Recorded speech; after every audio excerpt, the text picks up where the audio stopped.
Hello, my name is Anthony, and this is my sister Gabby, and we are the Cunning kids. And today we're going to be talking about Black women who made accomplishments and major contributions in the world.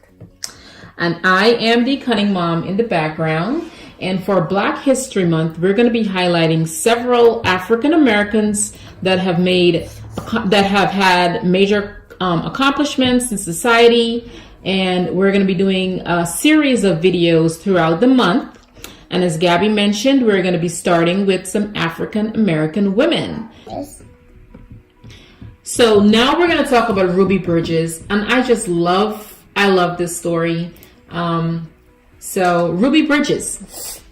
Anthony, let's start off with you. Can you tell me who Ruby Bridges? She's a Black girl who goes to a white school. Yes, she's the first Black child to go to a white school.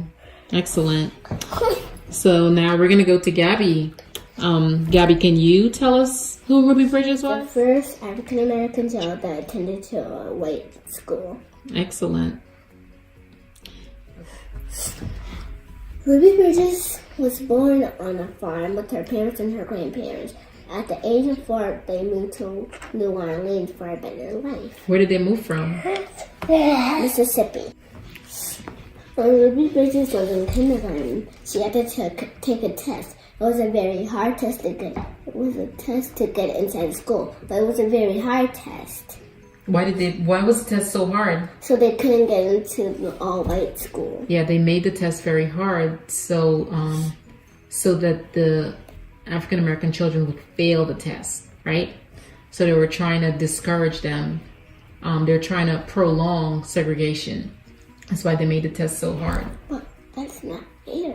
It was not fair. There was nothing fair about it. But did Ruby pass the test? Yeah. She passed the test. She's very smart then. Yeah, she was very smart. But Ruby's dad didn't want her to take that test. Why didn't he want her to take the test? Because he didn't think it was that safe for her. He didn't think it was safe, but her mom convinced him that it was that they should go, right? That she should take the test. And why did her mom want her to take the test so badly? Because her old school was miles away, and then that all-white school was like 5 blocks. Yeah, so it was closer, and she had to go a really far distance to go to school because of segregation. So it was much closer. So once Ruby passed the test, there was still some time when she was not allowed to go to the school, even though she had passed the test and segregation had ended within the school system. They were still trying to fight integration. They were still trying to fight integration in the public school system. So eventually, the court ruled that they had to allow the integration of the schools in New Orleans, right? So when Ruby went to school on the first day, tell me what happened. So the marshal dragged her and her mom, and they needed 2 marshals in the front and 2 marshals in the back of Ruby to escort her, a little 6-year-old child with 4 United States Marshal escorting her to her class, walking her into the school. How crazy is that? You really need 4 men for 1 child, but that just shows how it was at that time and how dangerous it was for that child to go to that school, right? On the first day, the U.S. Marshals had to take Ruby Bridges to the principal's office because the teachers didn't want to teach her. They just didn't want her in the class. The parents didn't want to take their children to school.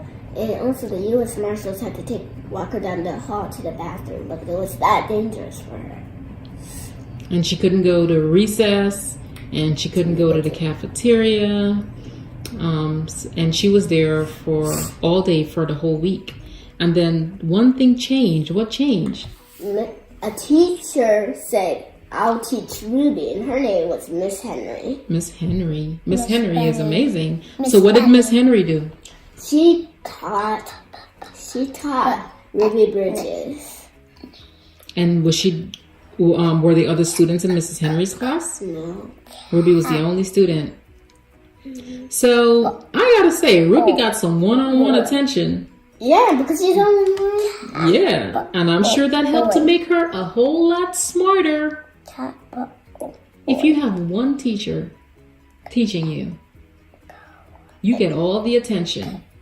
Any problem you have, that teacher's gonna help you. Mommy? Yeah, because you're only one. Yeah. And then if you have to raise your hand, and then there's a whole bunch of other kids raising their hand, Mommy, So, Mom, you know how Capway is a boy? yeah.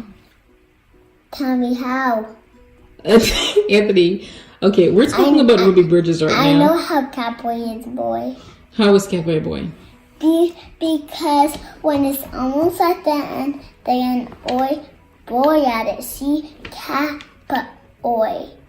Oh, I get it. All right, can we talk about Ruby Bridges now? All right. Yeah, All he right. said yes. Okay. Okay, So thank I you. said 1 second. No, he didn't. He said yes. Yeah, I did. Okay,